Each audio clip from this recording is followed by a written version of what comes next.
Hey guys, this is a product review for the Harris 30% vinegar. It says 6 times more powerful than standard vinegar.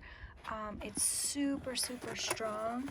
It has a darker color with some sediments in the bottom. And we marked it to make sure no one would accidentally eat it. And you want to be conscious of keeping it away from animals, pets. But this was super strong. It's great for cleaning. We had some mold and just did a super thorough wash down all over the place. This may possibly be used as a weed killer too. I'm just seeing that is there. But I can definitely verify this was super strong. You actually want to be careful if you're working with it. The air, it's like it has fumes. It made me cough a little bit. It can hurt your nose,